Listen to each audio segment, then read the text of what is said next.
Okay, let's unpack this story. It's really something. Picture this. A courtroom, really tense atmosphere.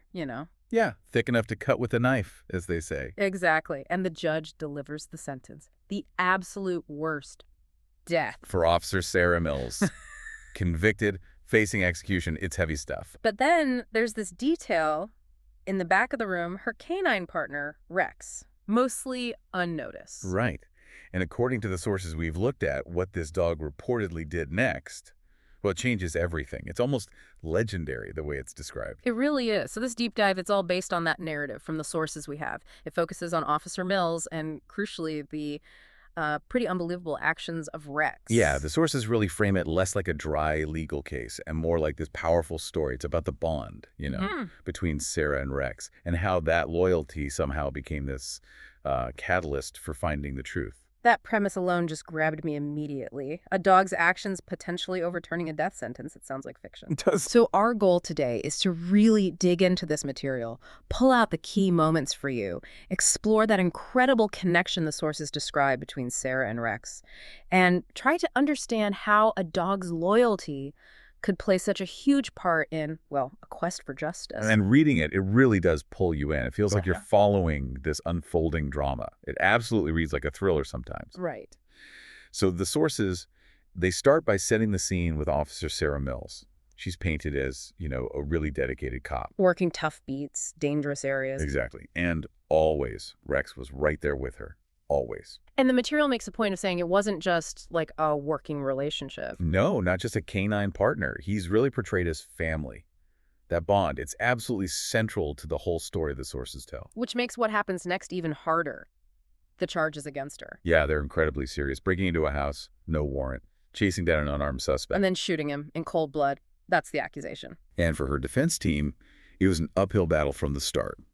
The sources really highlight the problems. Like what specifically? Well, key footage from the incident.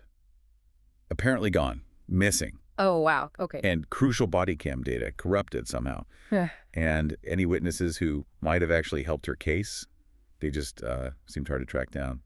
Vanished almost. That sounds incredibly convenient for the prosecution. Doesn't it? Plus you have Sarah herself. The sources say she made this really difficult choice. She refused to point fingers, wouldn't implicate anyone else to maybe save her own skin. Out of loyalty, maybe? Or principle? Seems like it. Which, may be noble in a way, but it certainly didn't help her legally. Not at all. And the public. How did they react? Oh, intensely. The sources describe protests, the whole town basically split right down the middle. Half thinking she's innocent, half wanting. And the maximum penalty, yeah. All that swirling around during the trial. Immense pressure. Which leads, the sources say, to a surprisingly quick verdict. Yeah, the jury didn't take long. Came back swiftly. Guilty. And the sentence? Death. The sources really capture that moment. They describe how sentence to death echoed in the courtroom. Sure. Silence after that. And Sarah's reaction? Very little, outwardly. The narrative says she barely blinked, just stood there. It paints a picture of just profound gravity. Shock, maybe. But this is where the focus shifts, right? In the source material. To Rex. Exactly. He's in the back. Most people probably didn't even notice him. But the narrative describes him reacting. Ears perked. Body went stiff. Acting, and this is a quote, as if he knew what that sentence meant. As if he knew. A dog. That's how the source puts it. And then the sound. He lets out this low, mournful whine. Oh, man. And the source says it echoed deeper than any courtroom silence. That one sound from Rex is really highlighted, is presented as incredibly significant, almost like foreshadowing. It definitely frames his reaction as something more than just, a dog being upset. There's this sense of understanding attributed to him. Absolutely. So after the sentencing, Sarah's taken away. Immediately. No goodbyes. And Rex. Separated from her. Taken to a canine facility. And that's where things get even sadder, initially. His reaction there. Oh, yeah. The sources really dig into his emotional state. He wouldn't eat. For days. Just refused food. Completely. Ignored commands from the handlers. Simple stuff he'd always known, always obeyed instantly. He'd just stare with these unblinking eyes, the source says, like he was waiting. Waiting for Sarah. That's the implication. Yeah. And the sources are clear. This wasn't just him being a bit down or off his food. They describe him as actively, genuinely grieving, saying that for Rex, the world had gone silent. Wow. Did they try to help him? Yeah, they tried everything. Toys, special treats, brought other dogs around to maybe cheer him up. Nothing worked. He just seemed completely shut down. Just lost without her. And then there's this specific moment the source highlights. A handler tries to physically move him, maybe guide him somewhere, and Rex growls. Aggressive. The source clarifies, no, not really aggression. It was more like defiance, interpreting it as if to say, I'm not leaving until she comes back. He's making a stand. Yeah. In his own way, yeah. And that defiance, that complete refusal to engage or move on, it led the staff there to a tough decision. How did they decide?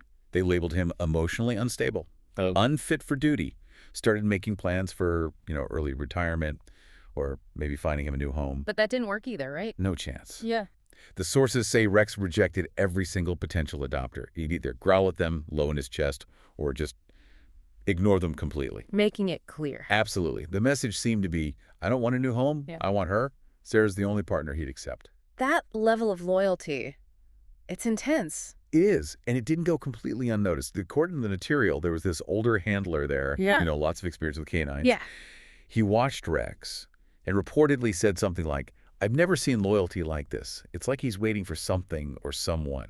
He sensed it too. Seems so. Yeah. And then, the escape. Yeah. The event that just flips the whole narrative. How did that even happen from a secure facility? Well, the sources give this key detail. Apparently, a younger handler, earlier in the week, hadn't latched Rex's kennel properly. Just an oversight. But Rex didn't leave then. No, he stayed put. But tonight, the source emphasizes, meaning the night he escaped, he did. So he waited for the right moment? Or just decided then? The source doesn't quite say why then, but he slipped through that unlatched door, then through other doors inside the facility that were apparently left slightly ajar, and eventually right out the main gate. Before anyone noticed. Before anyone realized he was gone. Yeah, they searched, of course. Officers looked for hours, checked the whole area, no sign of him. Because he wasn't just wandering. Exactly. The source explains Rex wasn't lost. He was headed somewhere very specific. And where was that? The courthouse. Initially, yeah, the sources suggest that was his first destination, the last place he saw Sarah. But then, and this is where it gets really incredible, Go on. the material suggests his canine training took over. That somehow he used that training to navigate from the courthouse to the prison where Sarah was being held. Wait, how? The source says his training had etched every detail into his mind, routes, buildings, guard habits, like he had a map and an operational plan in his head. That's hard to believe, but fascinating. It is. So the narrative presents this escape not as random panic, but as something purposeful, like a rescue in the making. Meanwhile, Sarah's in her cell. What's her state? Terrible. The sources describe her as just shattered, alone, dim light, hollow eyes. Her appeal denied. Execution set for the next day. Rock bottom. And then she hears something. She hears barking. At first, she thinks maybe she's imagining it. Exhaustion, grief, playing tricks on her mind. Hearing it in her head. But it wasn't? No. It got louder, more frantic, more real. She whispers his name. Rex. Just disbelief mixing with this tiny, tiny flicker of hope as she gets up. And outside her cell. Chaos. Suddenly, prison hallways are echoing with shouts. Officers running. There's a dog in the facility. How did it get in? And then Rex appears. Right outside her cell bars. A furry blur, the source says, skidding to a halt. His coat soaked, maybe from rain or crossing water, eyes locked right on hers. Oh, my God. He's whimpering, pressing himself against the cold bars, just desperate to reach her. And Sarah's reaction. Tears just streaming down her face, whispering his name again. Rex, you came. That must have been an incredibly powerful moment. The narrative says right then, something inside her shifted. A spark returned. Hope. Just seeing him there, having defied everything to reach her.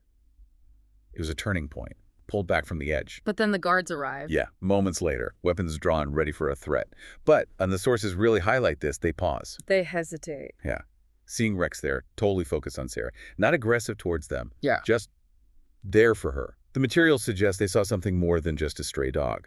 This wasn't just a dog. This was loyalty in its rawest form. That pause is significant. Maybe the first crack in the certainty around her guilt. The narrative implies that, yeah, maybe for the first time, someone in authority saw that bond and wondered if she really belonged there. Then the warden shows up. Described as a tough guy. Hardened, yeah. Overseen the prison for years, his voice is firm, demanding answers. But the source notes this flicker of doubt in his eyes as he looks from Sarah to Rex and back. And Rex, what's he doing? He positions himself right in front of her cell. Protective stance. Lets out this low growl rumbling in his chest. His whole posture, the sources say, it just screamed loyalty. This wasn't just a dog. This was a companion, a symbol. Wow. So the warden asks Sarah. Ask her directly. Did this dog come for you? Sarah? She's trembling, but she stands tall, nods slowly. And with this newfound strength, she says, yes, he did. He's never left me. Not once. He's my family. That must have hit hard. You can imagine. A long, tense silence follows. The warden just hesitates. His usual tough exterior is described as faltering, facing this undeniable devotion. Could the dog really understand? Could he sense something everyone else missed? The air's thick with these unspoken questions. Rex doesn't back down. Takes another step forward. Stands tall, like he's ready to challenge anyone, the source says, who would dare take Sarah away. And the guards. They hesitate too. The sources note, something inside them stirred. The warden's just stuck there, disbelief warring with uncertainty. Is this dog a threat? Oh. Or is it something else? Something profound. The narrative leaves him kind of frozen, unsure how to handle this raw display of loyalty. What an image. And then, weeks later, things change. Yeah, the sources say something unimaginable happened, and they directly link it back to Rex. How so? Thanks in part, the source states, to Rex's dramatic actions and a viral security recording of that whole prison incident. It apparently got attention, raised questions. And that led to new evidence. Exactly. This is the crucial break. An anonymous whistleblower came forward and revealed tampered evidence in Forge's reports. Now, the sources don't give a ton of detail on who Forge was, but the implication is clear. These reports were key to convicting her. Apparently critical to the original case. And the evidence inside them, deliberately altered to frame Sarah. So she was framed. That was the conclusion, based on this new information. Yeah. Undeniable. And the sources, they weave it right back to Rex, making this striking claim. Rex had sensed the truth all along. Whether he literally sensed it or his loyalty just forced the issue, the outcome is the same. Right. So, back in the courtroom one last time, tension's high, but different this time. Anticipation. The judge delivers the final verdict. All charges dropped. Sarah Lane, you were free. Oh, well, just like that. Tears again for Sarah, but real tears of relief this time. Her eyes go straight to Rex. He's there, beside her, quiet, watchful, wearing his old canine badge around his neck. That's a nice detail. It is. And the source describes the courtroom. The entire room stood in silent awe, witnessing not just legal exoneration, but something more profound. Rex's role is undeniable. He went from being seen as, maybe a threat or just an unstable animal to becoming this symbol of justice, loyalty, and hope, all because he wouldn't give up on her. So Sarah walks out free. What happens then? Reporters swarm her, obviously. But she doesn't give big speeches. The sources describe a quiet moment. She just kneels down beside Rex, wraps her arms around him, whispers, "You saved me. I'll never forget that." A private moment amidst the chaos. Yeah, and the sources wrap up the story by describing their new life. Sarah and Rex, they moved away. Started over in a quiet town, out of the spotlight. Did she go back to policing? No. She opened a small dog training center, specifically focused on helping troubled dogs and, very fittingly, former canines who needed a new purpose. Like Rex, in a way. Giving back, exactly. And as for Rex, the material ends with a simple but really powerful line. He never left her side again. What a story. It really is extraordinary, isn't it? The whole sequence of events arguably driven or at least massively influenced by one dog's loyalty. It makes you rethink the whole human-animal bond, doesn't it? Its potential power. Absolutely. This specific narrative, just as it's laid out in the source material, it's such a potent example of how loyalty can show up in the most unexpected ways, and how truth sometimes finds these really unusual paths forward. Unusual champions, you could say. Yeah. So for you listening, maybe just take a moment, think about the themes here. Loyalty, sure, but also justice, connection, the surprising ways things can unfold. Why does a story like this hit so hard? What does it make you think about devotion or maybe the flaws in our justice systems? It definitely pushes you to question assumptions, I think, about animal intelligence, intuition, the roles they can play that we might not even recognize. Right. Does a story like this challenge what you thought was possible for an animal? Or maybe on the flip side, does it make you look harder at human systems and how something maybe as pure as animal loyalty could, as the sources suggest anyway, cut through all that complexity and injustice? It's definitely a lot to chew on long after you hear this story.